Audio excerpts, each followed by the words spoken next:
c'est vrai ñi xam Aliou Ndiaye vraiment xam naa ni anecdote yu mel ni du leen jaaxal ci moom macha allah mais Aliou dafa mel ni yow perception bi nga amoon ci Ousmane Sonko bien avant muy jël le pouvoir dafa soppeekul parce que bi ñu annoncé sama émission ak yow mais bizarrement dama gis benn vidéo bu viral nga ciy wax naan moom am yu bëri yoo wax voilà xam naa ni peut-être mën nga ci revenir at mais man ak ni ko ñu bëri jàppee wax fa dëgg yàlla mu nekk nit boo xam ni dañuy wax ni nit ku jub la waxkatu dëgg la et puis nit koo xam ni itam fukki at ak juróom nga def ko impôt et domaine mën a taxaw yëkkati sa loxo ne vraiment taqewuma laalewuma ci daray ger mais loolu ñi ko mën a wax bariwul Aliou.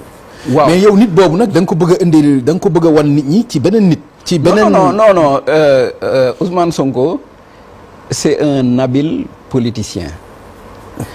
gis nga Ousmane Sonko ku ko reconnaîtrewul ay aptitude am en matière politique pour man soit da nga gumba wala da nga malhonnête. c'est un habile politicien et dafa am méthode boo xam ne. kon génie la ci politique. bon génie. parce que loolu moo xew temps yi. waaw non génie moom je me méfie un peu de ce terme xam nga génie je me méfie du terme de génie parce que bon bu doon génie la peut-être dina ko wane ci yeneen domaine mais xam nga politique dafa nekk matière boo xam ne ni ko Machiavel jàngale am na yenn qualité yoo xam ne boo ko amee parce que Machiavel bi muy bind livre am Le Prince dafa am benn prince Rémy de Borgia moom la suivre xool ni muy doxalee à partir de Rémy de Borgia ni muy doxalee ci la Machiavel bindee Le Prince donc Ousmane Sonko c'est un habile politicien mais comme je l'ai dit aussi Ousmane Sonko xam nga dama mës naa wax benn jour ci sa émission ma ne la en fait le rôle de l'homme politique c'est de désigner l'ennemi.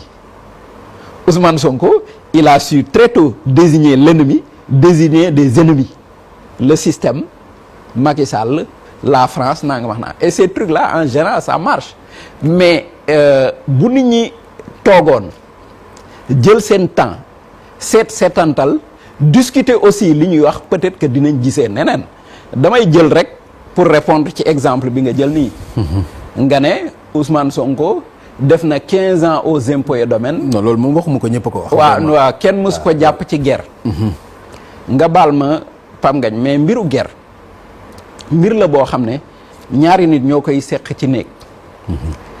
ku mu neexoon tey ngeen baal ma ci kàddu gi de jàngale rek moo tax ma koy wax ku mu neexoon tey nga taxaw ci penc mi ne mësuma seq dara ak jabaru jàmbur.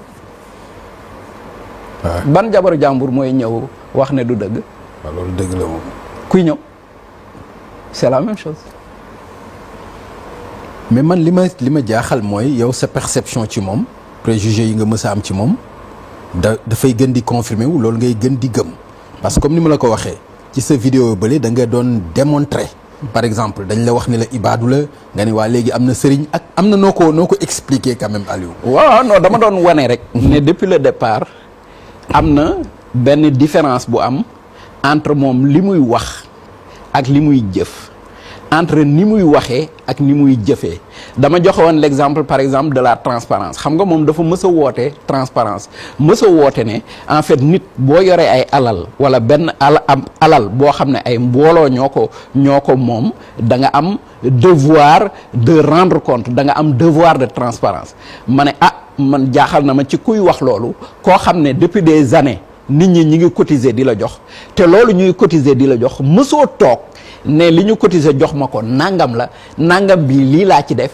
kii laa ci jox lii laa ci wax nangam maanaam loolu ma waxoon déjà ça s'est manifesté après parce que tey nekk na premier ministre ba génn il a refusé à ce que déclaration de patrimoine am ñu publier ko et puis génn na ba léegi yëgaguma fu mu defee déclaration de patrimoine c'était juste pour dire moment boobu que li ma sentir mooy am na benn décalage entre souvent moom li muy wax ak li muy def et je pense que avec le temps tout le monde s'est rendu compte effectivement que loolu moo am même si encore une fois je lui reconnais que c'est un habile manœuvrier et que aujourd'hui lu bëri lu mu am capacité de manœuvre boobu moo ko may en plus du fait que aussi à un moment donné les planètes se sont alignées pour lui parce qu'à un moment donné il s'est passé des choses au Sénégal mooy déjà moom il avait fait un bon score à la présidentielle de 2019 il était arrivé troisième donc moom il était sur benn rampe de lancement.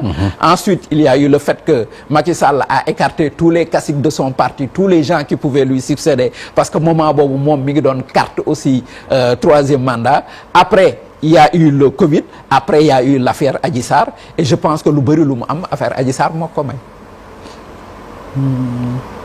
lu bari lu mu am affaire Adji Sarr moo ko may alors que affaire Adji Sarr am na ci condamnation.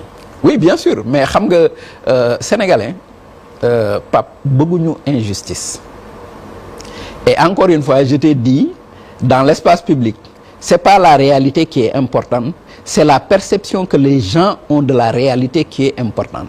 La perception que les gens ont de la réalité avaient de la réalité en ce moment-là c'était que moom dañ koo noggatu bëgg koo xañ nguur goo xam ne Macky Sall du ko joxe sénégalais ñoo ko joxe parce que Macky Sall donn ko dañ ko jox c'était ça la perception donc ce qu'il a eu lu bëri ci lu mu am ñu bëri ñu ko topp après c'est à partir de là maintenant après il s'est passé beaucoup de choses boo xam ne les gens ont mal manœuvré il y a aussi le fait que bi combat yi amee affrontement yi amee surtout presque sur tout l'étendue du territoire national am na ay doomu sénégalais yoo xam ne dañ cee ñàkk seen bakkan ñàkk boobu ñu ci ñàkk seen bakkan aussi ça a révolté et révulsé beaucoup de sénégalais de telle sorte que dynamique bi déclenché woon moment boobu mooy benn dynamique de changement. Bon donc mu daal di koy capter quoi. Bien sûr mu daal di capter dynamique de changement boobu. mais li nga wax nag dafa yomb. te dafay nuru vraiment. dafay du ma wax soxor sax du ma ko wax. mais li tax ma bëgg la wax loolu mooy mercredi bi passé. dama fi recevoir Cheikh Yérim Seck. li mu wax aussi nopp mën ko dégg te lu jiitu mu koy wax ñu bari wax ko ci Ousmane Sonko maanaam ci xereñam ci wàllu politique ndax ci fukki at soo ci mënee créer parti politique. créé ci parti politique dem ci élection léegi wax nga ko présidentielle jël troisième nekk ci député macha allah ñu jóge ci loolu nga fal ay député comme ni nga ko waxee tout à l'heure 130 députés fal ci président de la république nekk ci premier ministre nekk ci président assemblée nationale macha allah mais loolu Aliou bu fekkente ni da nga ko bëgg a soofantal man daf may xaw a nuru leneen. non soofantaluwuma ko je pense qu'il faut que nga comprendre ma dama ne la. non soo mënee par exemple li mu am yëpp ci mbiru aji ci affaire aji Sarr non lu foofu la affaire bi li ma mën a expliquer mooy foofu la affaire bi tàkkee carrément ba mu mënee ko fi mu egg encore une fois Pam Ngagne politique souvent dañuy wax c'est une question de rapport de force mais politique gu Sénégal fii li ma fekkee c'est une question de rapport de force mais aussi de dynamique. de dynamique. oui moom nag moom. Sénégalais ci loolu la mën nag moom. Sénégalais yi. c'est-à-dire ci constance ak ci rapport de force. non dynamique bu xësee ba nekk benn dynamique de changement. képp koo xam ne mën nga incarner changement boobu mën nga jël pouvoir bi. parce que en 2012 bi Macky di jël pouvoir bi mais partem mën nga ma wax woy il a été ministre de l'intérieur il a été premier ministre mais partem ñaata at la moon di ñetti at la moon waaw wala déet. waaw bi muy jël pouvoir donc APR ñetti at la moon. 2008 la ko créé. waaw 2008 la ko créé. 2012 ci début 2012. mu jël pouvoir bi. donc 3 ans et quelques. mu jël pouvoir bi. mais parce que moment boobu aussi la dynamique était au changement sénégalais yi dañ fi bëggoon jëlee Ablaye Wade teg fi keneen et parmi les gens yi ñu fi bëggoon teg Macky Sall était le mieux placé. maintenant Ousmane Sonko à un moment donné Macky Sall lui a facilité pour man. L'accession au pouvoir parce que Macky Sall ba mu gagné 2019 comme il voulait un second mandat il voulait pas un troisième mandat il voulait pas de successeur à l'intérieur de son parti Macky Sall avait écarté tous les caciques de son parti après sa victoire de 2019 donc Macky Sall dafa dem ba ci biir mu am ay affaires yu ko perturbé comme Covid bi comme tous les problèmes qui sont passés l'affaire Adji Sarr et tout la contestation aussi de son troisième mandat pour que mu renoncer à ce troisième mandat là donc pour man c'est vrai, je dis pas qu'il n'a pas de mérite. Je t'ai dit, pour man, c'est un habile manœuvrier et que sur le plan politique, li war a tax nit mën a succéder, am succès plutôt en politique. Bu dee par exemple un politicien ordinaire, nga pas un homme d'État qui va construire une nation, mais un politicien ordinaire qui cherche le pouvoir, qualité yooyu mi ngi ci Ousmane Sonko.